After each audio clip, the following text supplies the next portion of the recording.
House District 4, which is North Morgan County, and the lower third of Limestone County. And the candidate dropped out 2 weeks ago.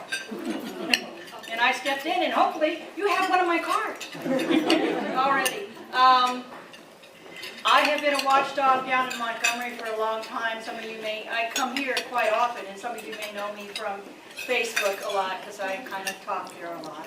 And one of my groups is Wake Up Alabama, where I tell people about what legislation is going on at what time, and y'all should go down and participate, and if you're not going to testify at a committee hearing, at least go down and witness what's going on. So when the candidate dropped out at the last minute, I stepped in, and I hope to represent the citizens of House District 4 and all of Alabama down in Montgomery to take care of what the everyday people need, like health care, good education, and my own particular topic is solar energy jobs. Yes. Thank you so much. We're so proud to have Joanne representing us. Now, Tim Clardy. Good morning, everyone. I'm Tim Clardy. Most of you know I'm the one running for sheriff. I'm a retired Huntsville police officer and a dedicated police officer. And I'm running because we got so much bad stuff going on in the sheriff's department that we need someone that's not connected in any way to go in there and straighten it out.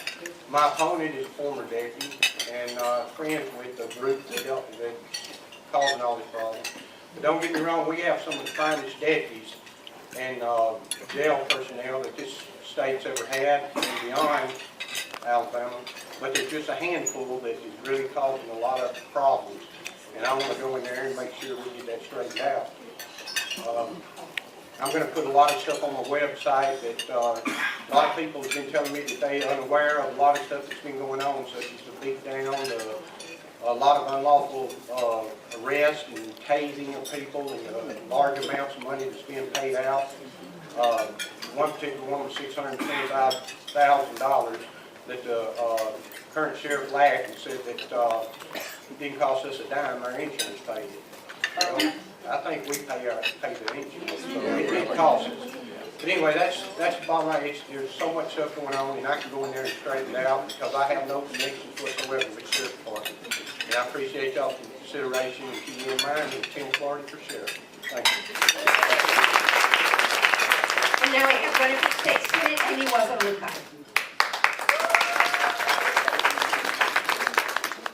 Hi everybody, most of you here already know me. My name is Wasyluka and I'm running for Alabama State Senate District 2.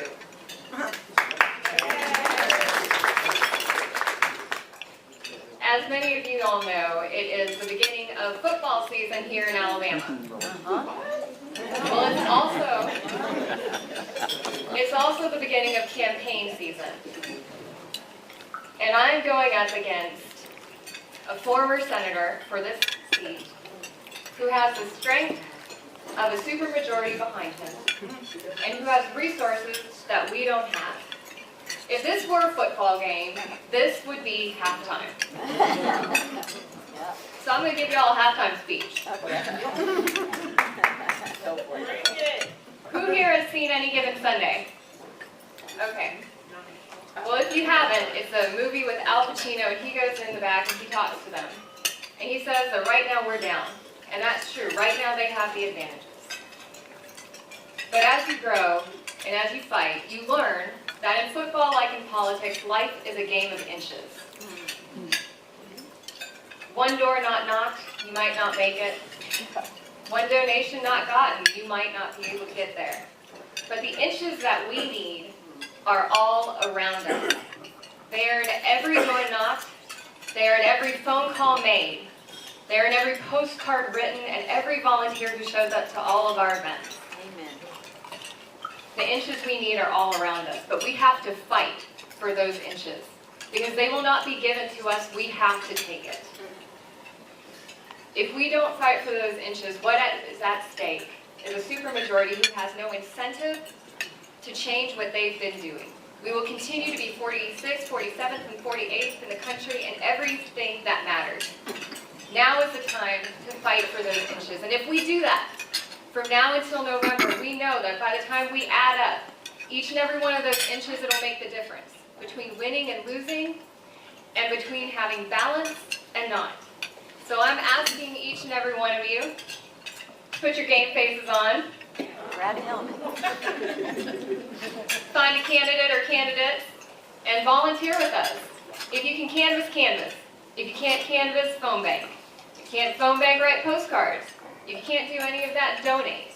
And most importantly, whatever you do, we have to grow, both for now and November. Find 5 other people who are not in this room. This room is motivated. This room shows up. This room showed up for Doug Jones. But we have to build on that. Find 5 other people and bring them with you, and together we will make the difference on November 6th. Woo!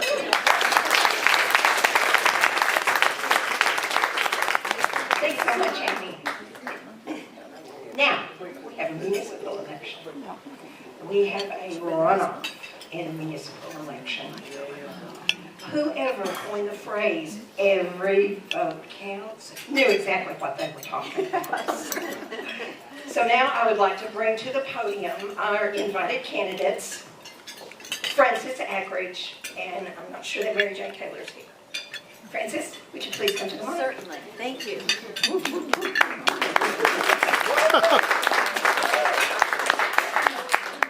Thank you very much. You know, we talk about just 8 votes shy. That was 8 votes from people who didn't come.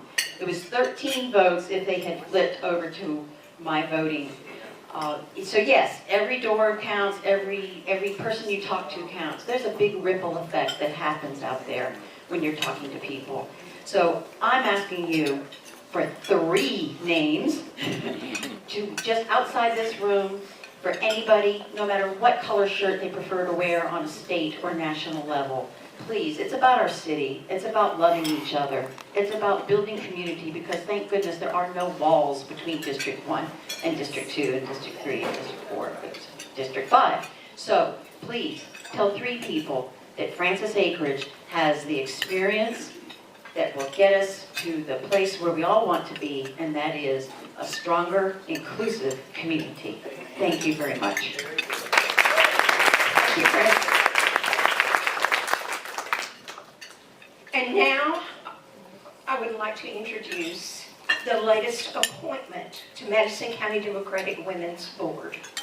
This woman has just been so valuable to everyone.